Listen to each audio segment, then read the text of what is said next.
হযরত wise করিনী রাহিমাহুল্লাহর যখন 9 বছর বয়স হলো তখন তার পিতা ইন্তেকাল করেন। তাই বিধবা মাকে দেখাশোনার জন্য বাধ্য হয়ে তিনি বাবার কাপড়ের দোকানে ব্যবসার হাল ধরেন।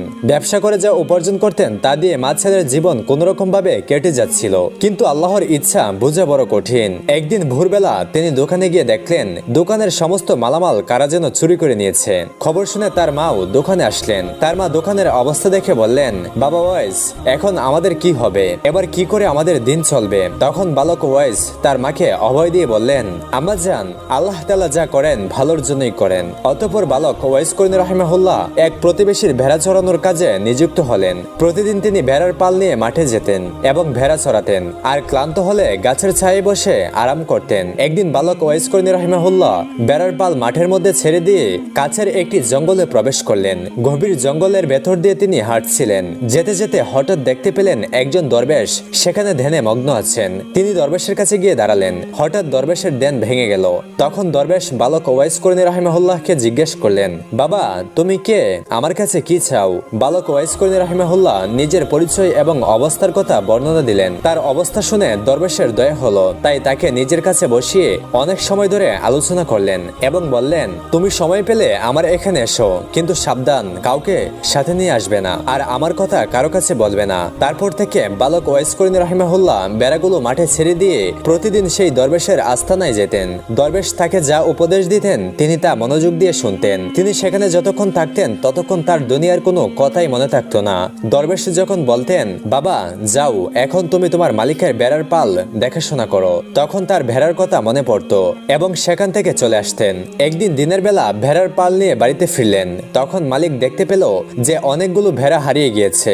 মালিক তাকে জিজ্ঞেস করলেন, হে ওয়াইস, আমার ভেড়াগুলো কমলো কেন? তুমি রাখালের দায়িত্ব থাকা অবস্থায় ভেড়াগুলো কোথায় হারিয়ে গেল? তখন ওয়াইস করিনী রাহিমাহুল্লাহ মালিককে কোনো উত্তর দিতে পারলেন না। ফলে মালিক রেগে গিয়ে তাকে কাজ থেকে বহিষ্কার করে দিলেন।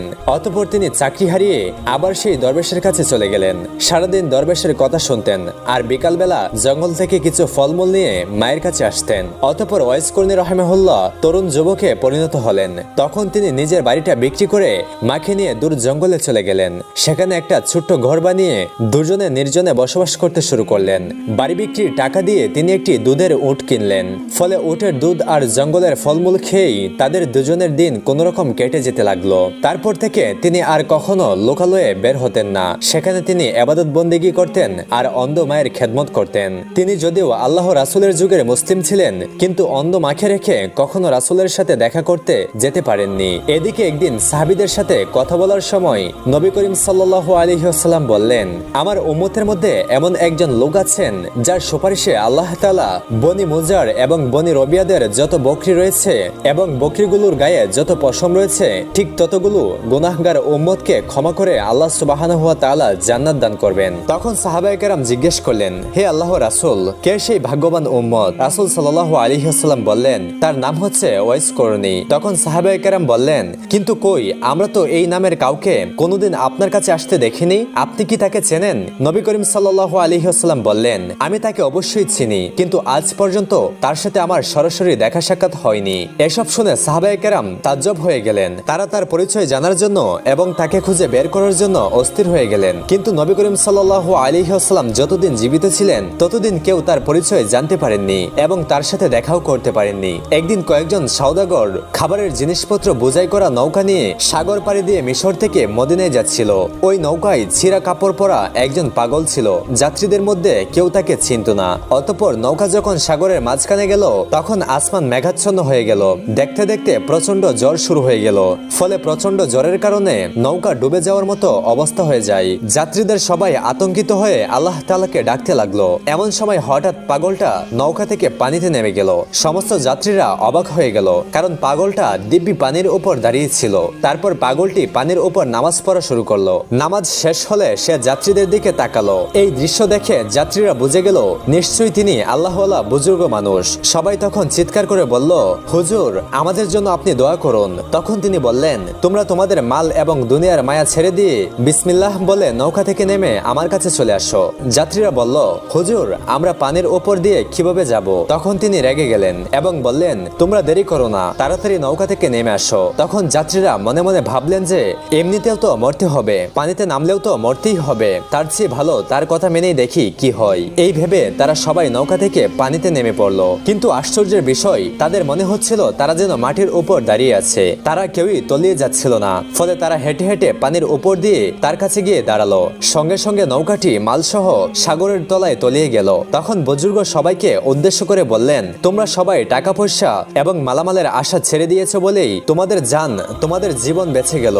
যদি লোভ সামলাতে না পেরে নৌকায় থাকতে, তাহলে তোমরা পানিতে ডুবে মারা যেতে। অতঃপর তারা পানির উপর দিয়ে হেঁটে হেঁটে সমুদ্রের কিনারায় গিয়ে উঠলেন। তখন সমস্ত যাত্রীরা সেই বুজুর্গকে বললেন, হুজুর, দয়া করে যদি আপনি আপনার পরিচয়টা দিতেন তাহলে আমরা খুশি হতাম। তখন তিনি বললেন, আমার নাম ওয়াইস করুনি, ইয়েমেন প্রদেশ নামক গ্রামের বাসিন্দা আমি। তখন যাত্রীরা বলল, হুজুর, মদিনায় দুর্ভিক্ষ দেখা দিয়েছে।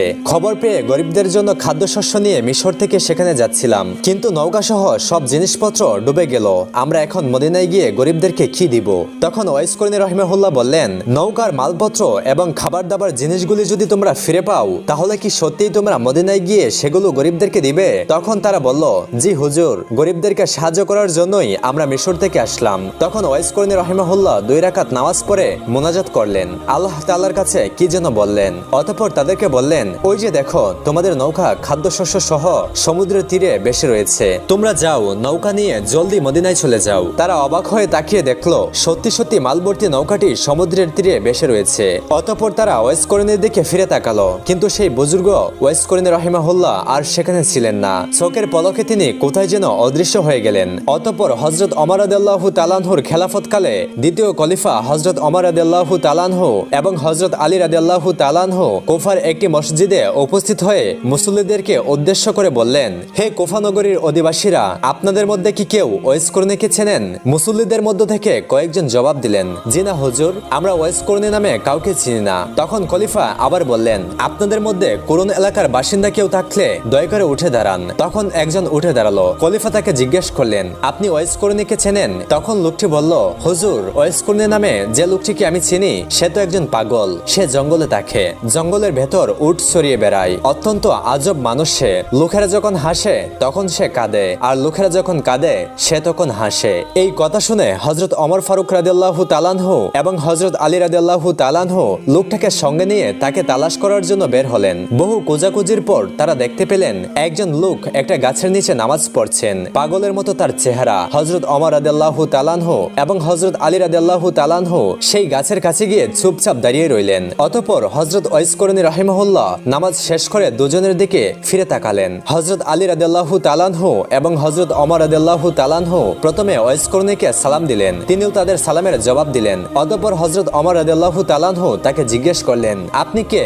দয়া করে আপনার পরিচয় দিন। তখন ওয়াইস করুনি রাহিমাহুল্লাহ বললেন, আমি আব্দুল্লাহ। হযরত ওমর রাদিয়াল্লাহু তাআলা আনহু বললেন, আমরা সবাই তো আব্দুল্লাহ অর্থাৎ আল্লাহর বান্দা, আমরা আপনার বাবা মার দেওয়া নামটি জানতে চাই। তখন তিনি বললেন, আমার বাবা মা আমার নাম রেখেছিলেন ওয়াইস, কিন্তু লোকেরা আমাকে ওয়াইস করুনি বলে ডাকে। তখন হযরত ওমর রাদিয়াল্লাহু তাআলা আনহু বললেন, হুজুর, আপনার ডান হাতটি দয়া করে আমাকে দেখাবেন কি? তখন ওয়াইস করুনি রাহিমাহুল্লাহ তার ডান হাতটি এগিয়ে দিলেন। তারা দুজনেই তার ডান হাতের তালুতে দিরহাম আকারের একটি সাদা দাগ দেখতে পেলেন। তারপর তারা নিজেদের পরিচয় দিয়ে বললেন, প্রিয় নবীজি হযরত মুহাম্মদ সাল্লাল্লাহু আলাইহি ওয়াসাল্লাম তার ইন্তেকালের আগে তার এক প্রিয় উম্মতের আকৃতির কথা আমাদেরকে বলে গিয়েছেন। আমরা আপনার আকৃতি প্রকৃতি এবং হাতের তালুতে থাকা নিদর্শন দেখে বুঝতে পারলাম নবী করিম সাল্লাল্লাহু আলাইহি ওয়াসাল্লাম তার ইন্তেকালের পূর্বে যেই বুজুর্গের কথা বলে গিয়েছিলেন আপনি সেই ব্যক্তি, আপনি সেই ওয়াইস আল করুনি। হে প্রিয় হযরত মুহাম্মদ সাল্লাল্লাহু আলাইহি ওয়াসাল্লাম স্বয়ং আপনাকে সালাম জানিয়েছেন এবং তার পবিত্র দেহের জুব্বা মুবারক আপনাকে দেওয়ার জন্য আদেশ করে গিয়েছেন, আর বলে গেছেন আপনি যেন তার উম্মতের জন্য দোয়া করেন। তখন ওয়াইস করুনি রাহিমাহুল্লাহ বললেন, দোয়া করার জন্য তো আপনারাই সবথেকে উপযুক্ত ব্যক্তি, কারণ আপনারা আল্লাহ তাআলা এবং তার রাসূলের প্রিয় পাত্র।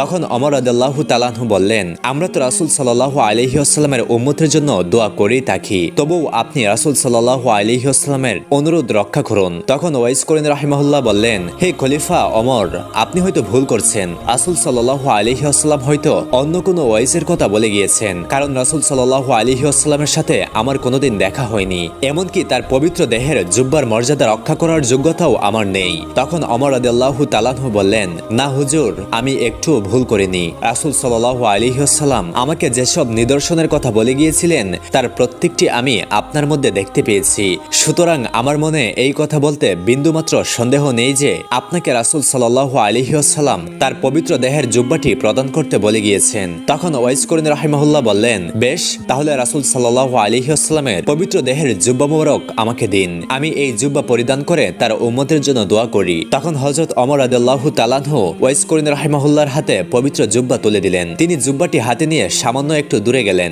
অতঃপর সেজদায় পড়ে আল্লাহ তাআলার দরবারে কান্না করে প্রার্থনা করতে লাগলেন, হে করুণাময়, হে পরওয়ারদিগার, আপনার প্রিয় দোস্ত রাসূল সাল্লাল্লাহু আলাইহি ওয়াসাল্লাম তার পবিত্র দেহের জুব্বা আমাকে দান করে গিয়েছেন। যতক্ষণ পর্যন্ত না আপনি রাসূল সাল্লাল্লাহু আলাইহি ওয়াসাল্লামের সমস্ত উম্মতের গুনাহ মাফ করবেন, ততক্ষণ পর্যন্ত এই জুব্বা আমি গায়ে পরব না, কারণ তিনি তার উম্মতকে আমার জিম্মায় রেখে দুনিয়া থেকে বিদায় নিয়েছেন। রাসূল সাল্লাল্লাহু আলাইহি ওয়াসাল্লাম, ওমর এবং আলী সবাই তাদের নিজেদের কাজ শেষ করেছেন। হে আল্লাহ, আমার আরজি কবুল করুন। তখন অদৃশ্য থেকে আওয়াজ আসলো, হে ওয়াইস, আমি তোমার প্রার্থনা কবুল করার জন্য কিছু উম্মতের গুনাহ মাফ করে দিলাম। তখন ওয়াইস করিনী রাহিমাহুল্লাহ বললেন, হে পরওয়ারদিগার, আমি তোমার কাছে হযরত মুহাম্মদ সাল্লাল্লাহু আলাইহি ওয়াসাল্লামের সকল উম্মতের গুনাহ মাফ করে দেওয়ার জন্য আরজি জানিয়েছি, সামান্য কিছু উম্মতের গুনাহ মাফ করার জন্য বলিনি। অতঃপর আবারও গায়বী আওয়াজ এলো, হে ওয়াইস, তোমার প্রার্থনা অনুযায়ী আমি আমার হাবিবের উম্মতের 4/1 গুনাহ মাফ করে দিলাম। হযরত ওয়াইস করিনী রাহিমাহুল্লাহ তাতেও রাজি হলেন না। তিনি সেজদা থেকে মাথা না উঠিয়ে আবারও আরজ করলেন, হে রাব্বুল আলামিন, তুমি রাসূল সাল্লাল্লাহু আলাইহি ওয়াসাল্লামের সমস্ত উম্মতের গুনাহ মাফ না করলে আমি রাসূল সাল্লাল্লাহু আলাইহি ওয়াসাল্লামের পবিত্র জুব্বা কিছুতেই গায়ে পরব না এবং সেজদা থেকে মাথাও উঠাবো না। ফলে আবারও অদৃশ্য থেকে আওয়াজ এলো, ওয়াইস, তুমি সেজদা থেকে মাথা উঠাও এবং আমার হাবিব মুহাম্মদ সাল্লাল্লাহু আলাইহি ওয়াসাল্লামের পবিত্র জুব্বা পরিধান করো। আমি শুধু তোমার প্রার্থনার খাতিরে রাসূল সাল্লাল্লাহু আলাইহি ওয়াসাল্লামের পাপী উম্মতের অর্ধেককে মাফ করে দিলাম। হযরত ওয়াইস করিনী রাহিমাহুল্লাহ এবং রহমানুর রহিমের মধ্যে যখন এমন কথা চলছিল, তখন আমিরুল মুমিনিন হযরত ওমর রাদিয়াল্লাহু তাআলা আনহু এবং হযরত আলী রাদিয়াল্লাহু তাআলা আনহু তার কাছে গিয়ে হাজির হলেন। তাদের দুজনের উপস্থিতিতে হযরত ওয়াইস করিনী রাহিমাহুল্লাহর দেন ভেঙে গেল। আশেক এবং মাশুকের গোপন সূত্র ছিন্ন হওয়ায় তিনি সেজদা থেকে মাথা উঠিয়ে অত্যন্ত দুঃখের সাথে বললেন, কেন আপনারা এই সময় আমার সামনে এলেন? আপনারা যদি আর কিছুক্ষণ সময় অপেক্ষা করতেন তাহলে আমি হুজুর সাল্লাল্লাহু আলাইহি ওয়াসাল্লামের সমস্ত উম্মতকে মাফ না করা পর্যন্ত সেজদা থেকে মাথা উঠাতাম না। আপনারা আমার সামনে এসে সবকিছু নষ্ট করে দিলেন। তারপর ওয়াইস করিনী রাহিমাহুল্লাহ রাসূল সাল্লাল্লাহু আলাইহি ওয়াসাল্লামের পবিত্র জুব্বা পরিধান করলেন। অতঃপর আবারও আল্লাহ তাআলার দরবারে প্রার্থনা জানালেন, হে পরওয়ারদিগার, হে পরম দয়াময় আল্লাহ, তুমি তোমার পেয়ারা হাবিবের এই পবিত্র জুব্বার বরকতে বনি রবিয়া এবং বনি মুজার গোত্রের মেষপালের পশমের সমান সংখ্যক উম্মতে মুহাম্মাদের গুনাহ মাফ করে দাও। মুনাজাতের পর তিনি হযরত ওমর রাদিয়াল্লাহু তাআলা আনহু এবং হযরত আলী রাদিয়াল্লাহু তাআলা আনহুর দিকে তাকিয়ে বললেন, মেহেরবানি করে মহান আল্লাহ তাআলা বনি রবিয়া এবং বনি মুজার গোত্রের মেষপালের সমস্ত মেষের পশমের সমান সংখ্যক উম্মতে মুহাম্মাদের গুনাহ মাফ করে দিতে রাজি হয়েছেন। অতঃপর হযরত আলী রাদিয়াল্লাহু তাআলা আনহু ওয়াইস করিনী রাহিমাহুল্লাহকে বললেন, হুজুর, আপনি রাসূল সাল্লাল্লাহু আলাইহি ওয়াসাল্লামের সাথে কখনো দেখা করলেন না কেন, অথচ তার প্রতি আপনার এত মহব্বত? তখন ওয়াইস করিনী রাহিমাহুল্লাহ প্রশ্নের জবাবে বললেন, আপনারা কি নবী করিম সাল্লাল্লাহু আলাইহি ওয়াসাল্লামকে নিজের চোখে কোনোদিন দেখেছেন? তখন হযরত আলী রাদিয়াল্লাহু তাআলা আনহু বললেন, আমরা তো সবসময় নবী করিম সাল্লাল্লাহু আলাইহি ওয়াসাল্লামের সাথে ওঠা বসা করতাম, সুতরাং তাকে অবশ্যই দেখেছি। তখন ওয়াইস করিনী রাহিমাহুল্লাহ বললেন, আচ্ছা বলুন তো, তার চোখের ব্র দুটি সম্পূর্ণ জোড়ো ছিল নাকি আলাদা ছিল? তখন তারা দুজনেই তার প্রশ্নের সঠিক জবাব দিতে পারলেন না। তারা বললেন, আমরা তো কোনোদিন হুজুর সাল্লাল্লাহু আলাইহি ওয়াসাল্লামের চেহারার দিকে তাকিয়ে কথাই বলিনি, তাই আমরা এই বিষয়ে লক্ষ্য করিনি। তখন ওমর রাদিয়াল্লাহু তাআলা আনহু ওয়াইস করিনী রাহিমাহুল্লাহকে তার নিজের জন্য দোয়া করতে অনুরোধ করলেন। তখন ওয়াইস করিনী রাহিমাহুল্লাহ বললেন, আমি প্রতি ওয়াক্ত নামাজের পরেই এই বলে দোয়া করে থাকি, হে পরম করুণাময় আল্লাহ, সমস্ত মুমিন এবং মুমিনাদের গুনাহ তুমি মাফ করে দাও। আপনি যদি খাঁটি ঈমান নিয়ে কবরে যেতে পারেন তাহলে আমার এই দোয়াই যথেষ্ট, এই দোয়াই আপনাকে খুঁজে বের করবে। তখন ওমর রাদিয়াল্লাহু তাআলা আনহু ওয়াইস করিনী রাহিমাহুল্লাহর কাছে আরো কিছু নসিহত শুনতে চাইলেন। তখন ওয়াইস করিনী রাহিমাহুল্লাহ বললেন, আপনি কি সর্বশক্তিমান আল্লাহ তাআলাকে চিনেন? যদি তাকে ছাড়া অন্য আর কাউকে না চিনেন তাহলে আল্লাহ তাআলাকে জানাই আপনার জন্য সবচেয়ে ভালো। অতঃপর তিনি ওমর রাদিয়াল্লাহু তাআলা আনহুকে জিজ্ঞেস করলেন, হে ওমর, আল্লাহ কি আপনার সম্বন্ধে জানেন? তখন ওমর রাদিয়াল্লাহু তাআলা আনহু বললেন, তিনি হলেন আলিমুল গায়েব, নিশ্চয়ই তিনি আমার সম্বন্ধে সবকিছু জানেন। তখন ওয়াইস করিনী রাহিমাহুল্লাহ বললেন, তিনি ছাড়া আর কেউ যদি আপনাকে না জানে না চিনে তাহলে সেটাই আপনার জন্য ভালো। অতঃপর হযরত ওমর রাদিয়াল্লাহু তাআলা আনহু ওয়াইস করিনী রাহিমাহুল্লাহকে কিছু নাজারানা দিতে চাইলেন। জবাবে ওয়াইস করিনী রাহিমাহুল্লাহ নিজের পকেট থেকে 2টি দিরহাম বের করে বললেন, উট সরিয়ে এই দিরহাম দুটো পেয়েছিলাম, আপনি কি আমাকে এই নিশ্চয়তা দিতে পারবেন যে এগুলো খরচ না করা পর্যন্ত পর্যন্ত আমি এই দুনিয়াতে বেঁচে থাকবো? যদি পারেন তাহলে আমাকে নাজারানা দিন। আমি নিজে কিন্তু বিশ্বাস করতে পারছি না যে এই দিরহাম দুটো খরচ করার সুযোগ আমি পাবো। হয়তো তার আগেই আমাকে দুনিয়া ছেড়ে চলে যেতে হবে। অতঃপর কিছুক্ষণ চুপ করে থাকার পর হযরত ওয়াইস করনী রাহিমাহুল্লাহ তাদেরকে বললেন,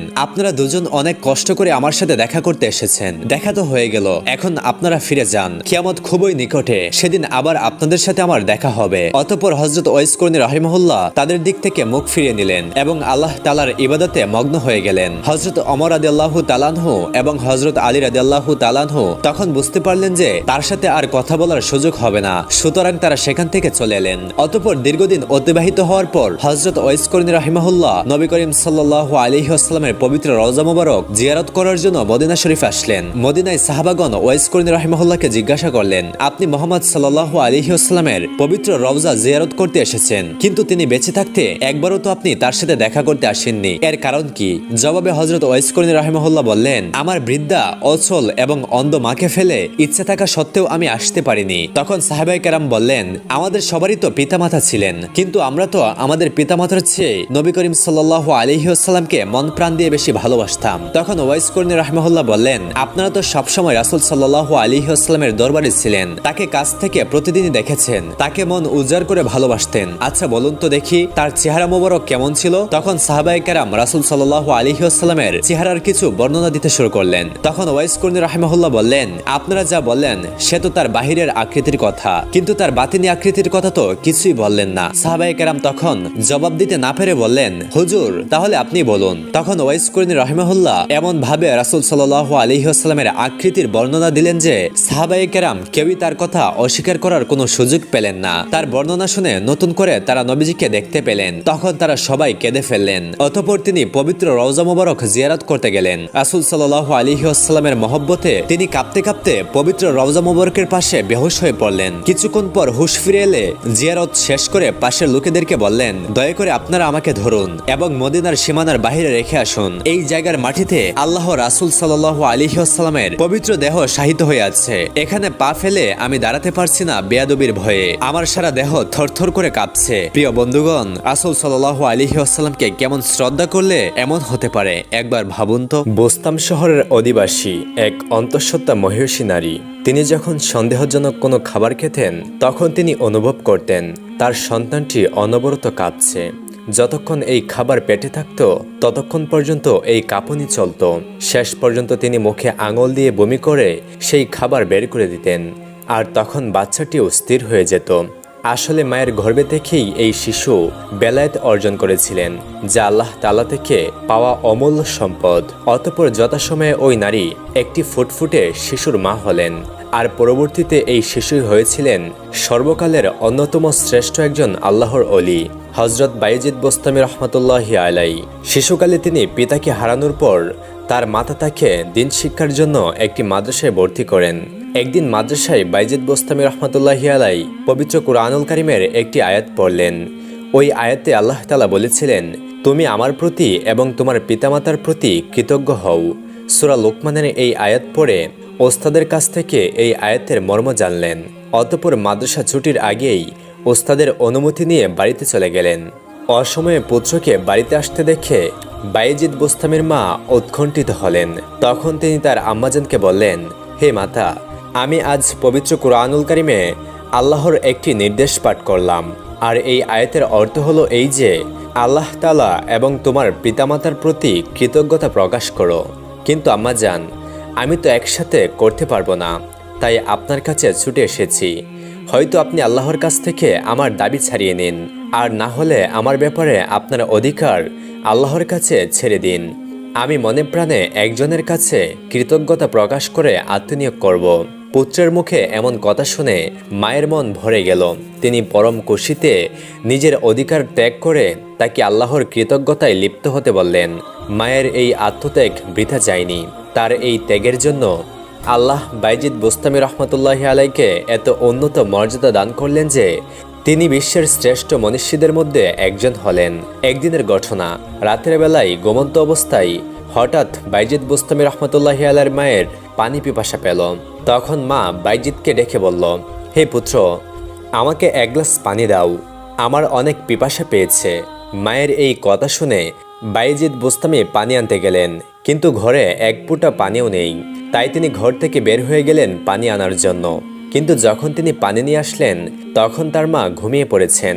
তখন তিনি ভাবলেন মাকে ঘুম থেকে জাগানো ঠিক হবে না, আবার তারও ঘুমাতে যাওয়া ঠিক হবে না, কারণ যে কোনো সময় মা পানি চাইতে পারেন। এইসব চিন্তা করে তিনি পানি নিয়ে মায়ের পাশে সারা রাত দাঁড়িয়ে রইলেন। শীতের কনকনে রাত, হিমেল বাতাস আর ঠান্ডা, তার হাত পা অবশ হয়ে যাওয়ার উপক্রম হলো, আর দুচোখ বেয়ে নামছে প্রচণ্ড ঘুম। কিন্তু এসব কিছু বাদ দিয়ে মায়ের যদি ঘুম ভেঙে যায়, এই চিন্তায় তিনি গ্লাস হাতে নিয়ে দাঁড়িয়ে রইলেন। অতঃপর রাত শেষে ভোর হলো। মা তার চোখ খুলতেই পাশে দাঁড়িয়ে থাকা পুত্রকে দেখতে পেলেন।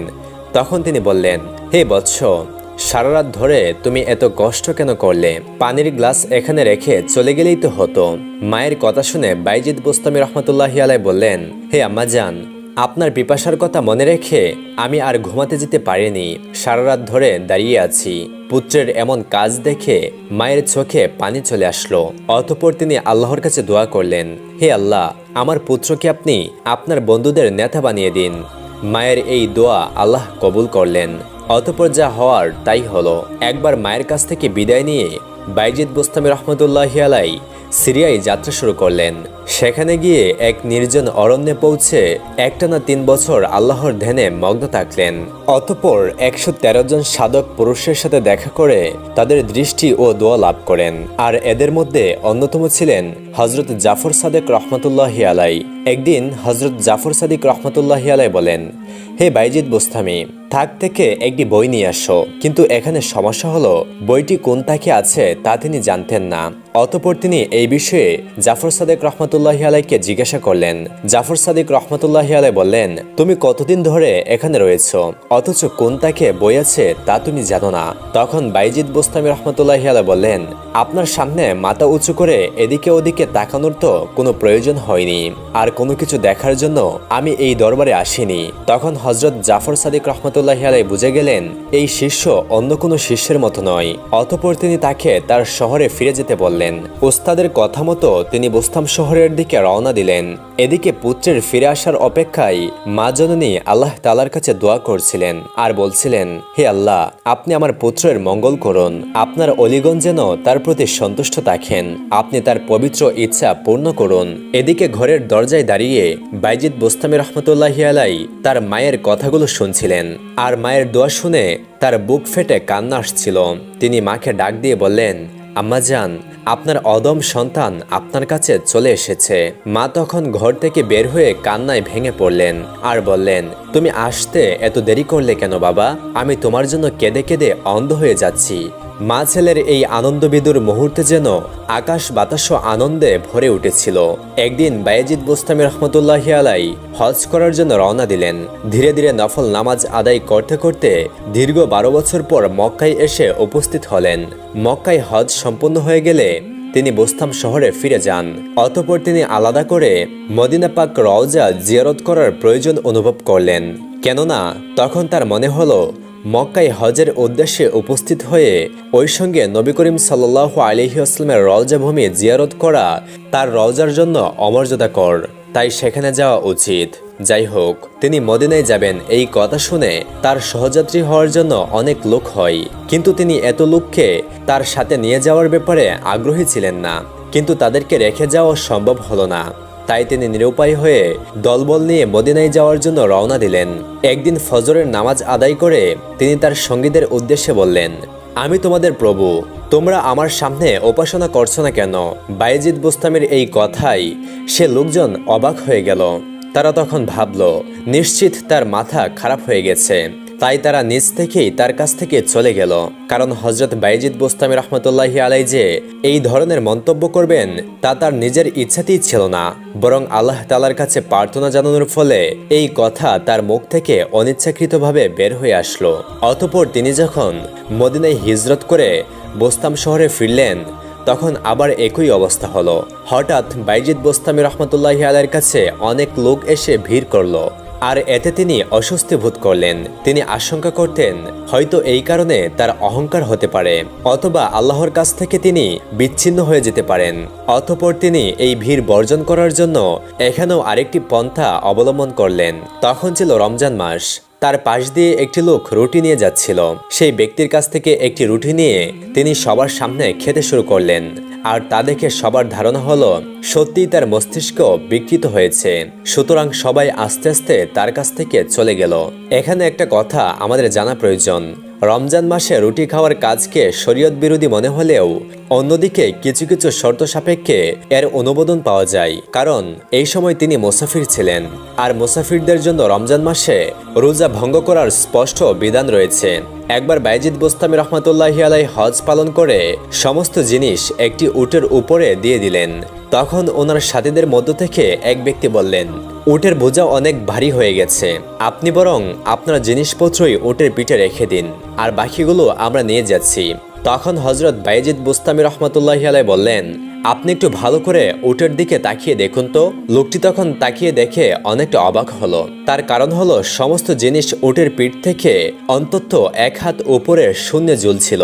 তখন হজরত বাইজিদ বোস্তামি রহমতুল্লাহি আলাইহি বললেন, আমি যদি আমার অবস্থা তোমাদের কাছে গোপন রাখি তাহলে তোমরা আমাকে দোষী করো, আর যদি প্রকাশ করি তাহলে তোমরা তা দেখতে পাও না। আমি আসলে কোন পথে যাব বুঝতে পারি না। সত্যি হজরত বাইজিদ বোস্তামি রহমতুল্লাহি আলাইহির সাধনা বড়ই কঠিন ছিল। একদা তিনি ধ্যানমগ্ন অবস্থায় ছিলেন। তখন বাইজিদ বোস্তামি রহমতুল্লাহি আলাইহির মুখ থেকে বেরিয়ে আসলো, আমার পবিত্রতা আমার শ্রেষ্ঠতম গৌরব। ধ্যান শেষ হলে শিষ্যরা তাকে সেই কথা বলল, আর এই কথা শুনে তিনি চমকে গেলেন। অতঃপর বাইজিদ বোস্তামি রহমতুল্লাহি আলাইহি তার শিষ্যদেরকে বললেন, এই কথাগুলি যদি আমার মুখ থেকে আর একবারও বের হয় তাহলে তোমরা টুকরো টুকরো করে আমাকে কেটে ফেলবে, আর এতে কোনো মায়া দেখাবে না। আল্লাহ তাআলার ইচ্ছা। আবারও তিনি ধ্যানে বসে একই কথা বলতে লাগলেন। তার শিষ্যরা যখন তাকে হত্যা করতে তার কাছে আসলো তখন দেখা গেল সমস্ত ঘর জুড়ে বাইজিদ বোস্তামি রহমতুল্লাহি আলাইহির বিশাল আকৃতি, আর এই বিশাল বিস্তৃত মূর্তির সাথে ছোট ছোট অনেক বাইজিদ বোস্তামি রহমতুল্লাহি আলাইহির মূর্তি। শিষ্যরা তখন এই মূর্তির উপরই ছুরি দিয়ে আঘাত করতে লাগলো, কিন্তু তার কোনো কিছুই হলো না। কিছুক্ষণ পর একটু একটু করে তিনি আবার স্বাভাবিক অবস্থায় ফিরে আসলেন। অতঃপর শিষ্যরা তাকে সমস্ত ঘটনা খুলে বলল। তখন তিনি বললেন, এর মধ্যে আমার কোনো হাত নেই। এখানে যা কিছু ঘটেছে মহান আল্লাহ তাআলার নির্দেশে ঘটেছে। আরেক দিনের ঘটনা, বাইজিদ বোস্তামি রহমতুল্লাহি আলাইহির কাছে ছিল একটি আপেল। তিনি সেই আপেলের দিকে তাকিয়ে বললেন, এটা লতিফ। আসলে লতিফ অর্থ আল্লাহর একটা নাম, যার অর্থ হলো পবিত্র ও সক্যদর্শী। তখন গায়েব হতে আওয়াজ আসলো, হে বাইজিদ, আমার নামটি তুমি আপেলের মধ্যে প্রয়োগ করলে তোমার কি কোনো লজ্জা নেই? বাইজিদ বোস্তামির এই অপরাধের জন্য মহান আল্লাহ তাআলার নাম তার অন্তর থেকে ভুলিয়ে দেওয়া হলো। 40 দিন পর্যন্ত আল্লাহর শাস্তি তার উপর আরোপ ছিল। এরপর অনুতপ্ত হয়ে বাইজিদ বোস্তামি রহমতুল্লাহি আলাইহি প্রতিজ্ঞাবদ্ধ হলেন, তিনি জীবনে কোনোদিন বোস্তাম শহরের কোনো ফলকে স্পর্শ করবেন না। একদা হজরত বাইজিদ বোস্তামির কাছে মনে হলো এই কালের মধ্যে তিনি একজন শ্রেষ্ঠ ওলি, আর সাথে সাথে এটাও মনে হলো এটা তার অহংকার। যাই হোক, অস্বস্তি নিয়ে বাইজিদ বোস্তামি রহমতুল্লাহি আলাইহি খুরাসানের উদ্দেশ্যে রওনা দিলেন। অতঃপর তিনি একটি জায়গায় গিয়ে আল্লাহর কাছে বললেন, হে আল্লাহ, যতক্ষণ না আমার এই দ্বন্দ্ব দূর হবে ততক্ষণ পর্যন্ত আমি এখান থেকে যাব না। অতঃপর 3 দিন 3 রাত এখানে কেটে গেল। চতুর্থ দিনে তিনি দেখতে পেলেন একজন উষ্টারোহী তার দিকে আসছে। অতঃপর সে কাছে এসে উঠে থাকা আরোহী রাগান্বিত হয়ে বললেন, হে বাইজিদ, তুমি কি চাও এই বোস্তাম শহর ধ্বংস করে দেই? ওই লোকের কথা শুনে হজরত বাইজিদ বোস্তামি রহমতুল্লাহি আলাইহির হুঁশ ফিরে আসে। তখন বাইজিদ বোস্তামি রহমতুল্লাহি আলাইহি ওই ব্যক্তিকে জিজ্ঞাসা করলেন, ভাই, আপনি কে এবং কোন জায়গা থেকে এসেছেন? তখন ওই ব্যক্তিটি বলল, তুমি যখন আল্লাহর কাছে শপথ করছিলে তখন আমি এই জায়গা থেকে 3000 মাইল দূরে ছিলাম, আর সেখান থেকেই আমি এসেছি। তোমাকে আমি সাবধান করে গেলাম, তোমার মনকে তুমি নিয়ন্ত্রণে রেখো। এই কথা বলে সেই উষ্টারোহী অদৃশ্য হয়ে গেলেন। হজরত আবু তারাব রহমতুল্লাহি আলাইহির একজন শিষ্য সাধনা বলে মারিফতের বিষয়ে উচ্চস্থানের অধিকারী হন। সেই সময় হজরত আবু তুরাব রহমতুল্লাহি আলাইহি বলেন, হজরত বাইজিদ বোস্তামি রহমতুল্লাহি আলাইহির সহচর্য লাভ করা তোমার জন্য অনেক ভালো হতো। তখন শিষ্য বললেন, আমি তো বাইজিদ বোস্তামি রহমতুল্লাহি আলাইহি প্রাপ্ত আল্লাহ তাআলাকে রোজ শতবার দেখি। তখন হজরত আবু তুরাব রহমতুল্লাহি আলাইহি বললেন, তুমি দেখেছো তো তোমার হিসেবে, আর তুমি তার সান্নিধ্য পেলে তাকে দেখতে পারবে হজরত বাইজিদ বোস্তামি রহমতুল্লাহি আলাইহির হিসেবে। মুর্শিদের কথাই আবু তুরাব রহমতুল্লাহি আলাইহির শিষ্য একদিন বাইজিদ বুস্তামি রহমতুল্লাহি আলাইহির সাথে দেখা করার জন্য যাচ্ছিলেন। তখন আবু তুরাব রহমতুল্লাহি আলাইহির সঙ্গে ছিলেন। অতঃপর পথিমধ্যে হযরত বাইজিদ বুস্তামি রহমতুল্লাহি আলাইহির সাথে তাদের দেখা হলো। অতঃপর যখন সেই লোকের চোখে বাইজিদ বুস্তামি রহমতুল্লাহি আলাইহির চোখ পড়ল, এমনি ভয়ে শীর্ষের অন্তর কেঁপে উঠল। হযরত বাইজিদ বুস্তামি রহমতুল্লাহি আলাইহির চাউনি তিনি সহ্য করতে পারলেন না। তার শরীর তখন কাঁপতে লাগলো। কিছুক্ষণ পরে তিনি মৃত্যুবরণ করলেন।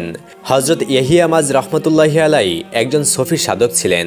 তিনি একদিন হযরত বাইজিদ বুস্তামি রহমতুল্লাহি আলাইহিকে একটি চিঠি লিখলেন, যার মর্ম ছিল এই যে, হযরত, এমন একটি ব্যক্তি সম্পর্কে আপনার কি ধারণা, যিনি আজলের এক পেয়ালা পানি পান করে আত্মবিস্মৃতির অতলে তলিয়ে গিয়েছেন এবং এখনও এই অবস্থায় রয়েছেন। আরেকটি কথা, আপনার কাছে একটি গোপন কথা বলতে চাই। যখন আমি আর আপনি জান্নাতের দুবা গাছের ছায়াতলে বিশ্রাম নেব, তখন সেটি আপনার কাছে প্রকাশ করব। অতঃপর একজন ব্যক্তি পত্রটি হযরত বাইজিদ বুস্তামি রহমতুল্লাহি আলাইহির কাছে নিয়ে গেলেন এবং তার কাছে পৌঁছে দিলেন, আর তার সাথে একটি রুটি দিলেন এবং অনুরোধ করলেন এই রুটিটি খাওয়ার জন্য, কেননা সেই রুটির খামির তৈরি হয়েছে পবিত্র জমজমের পানি দ্বারা। হযরত বাইজিদ বুস্তামি রহমতুল্লাহি আলাইহি পত্রটির উত্তরে লেখলেন, এখানে এমন একজন ব্যক্তি আছেন যিনি আজলের দরিয়াসমূহের সমস্ত পানি পান করে চিৎকার করছেন, কি যে বলবো ভাই, দুবা গাছের ছায়ায় আপনার সাথে বসার জন্য জান্নাতের কি দরকার? যেখানে আল্লাহর স্মরণে থাকেন সেখানেই তো জান্নাত, আর সেখানেই দুবা গাছ। হযরত বাইজিদ বুস্তামি রহমতুল্লাহি আলাইহি হযরত ইয়াহিয়া রহমতুল্লাহি আলাইহির সুপ্ত প্রশ্নটির উত্তর দিয়েছিলেন এবং প্রশ্ন শেষে লিখলেন, আমি আপনার পাঠানো রুটিটি খেতে পারলাম না, কেননা জমজমের পানি দ্বারা রুটির খামির তৈরি হলেও আটা কোন জায়গার তা লিখেননি। চিঠির উত্তর পেয়ে হযরত ইয়াহিয়া রহমতুল্লাহি আলাইহি হযরত বাইজিদ বুস্তামি রহমতুল্লাহি আলাইহির সাথে দেখা করার জন্য বেরিয়ে পড়লেন। অতঃপর যখন তিনি বাইজিদ বুস্তামি রহমতুল্লাহি আলাইহির বাড়িতে পৌঁছে গেলেন, তখন রাতের প্রথম প্রহর অতিবাহিত হয়ে গিয়েছে। এত রাতে তার সাথে দেখা না করে সারা রাত তিনি বাহিরে কাটিয়ে দিলেন। অতঃপর জানতে পারলেন হযরত বাইজিদ বুস্তামি রহমতুল্লাহি আলাইহি কবরস্থানে আছেন। অতঃপর তিনি সেখানে গেলেন এবং দেখলেন হযরত বাইজিদ বুস্তামি রহমতুল্লাহি আলাইহি ধ্যানমগ্ন অবস্থায় দাঁড়িয়ে আছেন। সেই সন্ধ্যা থেকেই রাত শেষ হয়ে যখন পূবালি আকাশ আলোকিত হলো, তখন নীরবতা ভঙ্গ করে তিনি আল্লাহর কাছে প্রার্থনা করতে লাগলেন, হে আল্লাহ, আমি আপনার কাছে আপনার সাহায্য এবং অনুগ্রহ ছাড়া কিছুই চাই না। হযরত ইয়াহিয়া মাজ রহমতুল্লাহি আলাইহি মনে করলেন তার ধ্যান ভঙ্গ হয়েছে, তাই তিনি সামনে এগিয়ে হযরত বাইজিদ বুস্তামি রহমতুল্লাহি আলাইহিকে সালাম দিলেন এবং রাতের তাকা অবস্থা সম্পর্কে জানতে চাইলেন। সেই সময় বাইজিদ বুস্তামি রহমতুল্লাহি আলাইহি বললেন, আল্লাহ তাআলা আজ রাতে আমাকে 20টি মাকাম চিনিয়ে দিলেন, কিন্তু আমি বললাম, হে আল্লাহ, আমার এসবের কোনো প্রয়োজন নেই, কেননা সেগুলো শুধু পর্দা বা আবরণ বিশেষ। হযরত ইয়াহিয়া রহমতুল্লাহি আলাইহি তখন বললেন, আল্লাহ যখন নিজে থেকে দিতে চাইলেন, তখন আপনি মারিফতের প্রার্থনা কেন করলেন না? হযরত বাইজিদ বুস্তামি রহমতুল্লাহি আলাইহি বললেন, আমার মারিফতের কি প্রয়োজন? একমাত্র আল্লাহ ছাড়া আমার আর কোনো কিছুরই প্রয়োজন নেই। তখন হযরত ইয়াহিয়া মাজ রহমতুল্লাহি আলাইহি হযরত বাইজিদ বুস্তামি রহমতুল্লাহি আলাইহির কাছে কিছু উপদেশ চাইলেন। তখন তিনি বললেন, যদি আল্লাহ পাক আপনাকে হযরত আদম আলাইহিস সালামের মতো দানশীলতা, হযরত জিবরাইল আলাইহিস সালামের মতো পবিত্রতা, হযরত ইব্রাহিম আলাইহিস সালামের মতো বন্ধুত্ব, হযরত মুসা আলাইহিস সালামের মতো প্রেম আলোরক্তি, হযরত ঈসা আলাইহিস সালামের মতো বিশুদ্ধতা এবং শেষ নবী হযরত মুহাম্মদ সাল্লাল্লাহু আলাইহি ওয়াসাল্লামের মতো ভালোবাসা দান করেন, তবুও আপনি শুধু আল্লাহকে কামনা করবেন, অন্য কিছুর উপর মনোযোগ দেবেন না, কেননা সবকিছুই উদ্দেশ্য পূরণের অন্তরায় হয়ে দাঁড়ায়। একদিন একটি পথ দিয়ে হযরত বাইজিদ বুস্তামি রহমতুল্লাহি আলাইহি যাচ্ছিলেন, আর তার সঙ্গে ছিল শিষ্যদের একটি দল। হঠাৎ তাদের সামনে এসে পড়ল একটি কুকুর। হযরত বাইজিদ বুস্তামি রহমতুল্লাহি আলাইহি ও তার শিষ্যরা একপাশে সরে গেলেন এবং কুকুরটিও চলে গেল। হযরত বাইজিদ বুস্তামি রহমতুল্লাহি আলাইহিকে শিষ্যরা বলল, মানুষ হলো সৃষ্টির সেরা জীব, আর কুকুর হলো নিকৃষ্ট, তা জানা সত্ত্বেও আপনি রাস্তা কেন ছেড়ে দিলেন? হযরত বাইজিদ বুস্তামি রহমতুল্লাহি আলাইহি তাদেরকে বললেন, সেই কুকুরটি আমাকে জিজ্ঞাসা করেছিল, হে বাইজিদ বুস্তামি, আজ আমাকে কুকুর আর আপনাকে শ্রেষ্ঠ অলি হিসেবে কেন নির্দিষ্ট করা হলো? আমার কি অপরাধ ছিল আর আপনার কি পূর্ণ ছিল, যার ফলে এমনটা হলো? এই প্রশ্নটি করায় সৌজন্য প্রকাশ্যে আমি পথ ছেড়ে দিয়েছি। আরেকদিন আরেকটি কুকুর হযরত বাইজিদ বোস্তামি রহমতুল্লাহি আলাইহির পাশ দিয়ে এগিয়ে গেলে তিনি তার কাপড় সরিয়ে নিলেন। তখন সেই কুকুরটি বলল, হে আল্লাহর ওলি, আপনি আমার সাথে এরকমটা কেন করলেন? আমার শরীর শুকনো হলে তো নাপাক হয় না, আর যদি ভেজা হয় তাহলে আমার ছোঁয়া লাগলে পানি দিয়ে ধুয়ে আপনি পাক হয়ে নিতে পারতেন। কিন্তু আপনি যা করলেন তা অহংকার ছাড়া কিছুই নয়। আর এই অহংকারের অপবিত্রতা 7 সমুদ্রের পানি দিয়ে ধুয়ে নিলেও তা কখনো পরিবর্তন হবে না। বাইজিদ বোস্তামি রহমতুল্লাহি আলাইহি বললেন, তা তুমি একদম ঠিক কথাই বলেছ।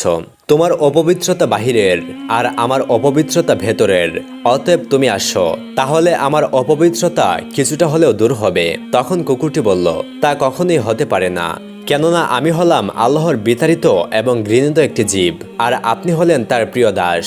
দ্বিতীয়ত, আমি বর্তমান ছাড়া অন্য দিনের একটি হাওড়ও সঞ্চয় করি না, কিন্তু মানুষ সারা বছরের খাবার জমিয়ে রাখে, তাই আমাদের মধ্যে রয়েছে অনেক তফাৎ।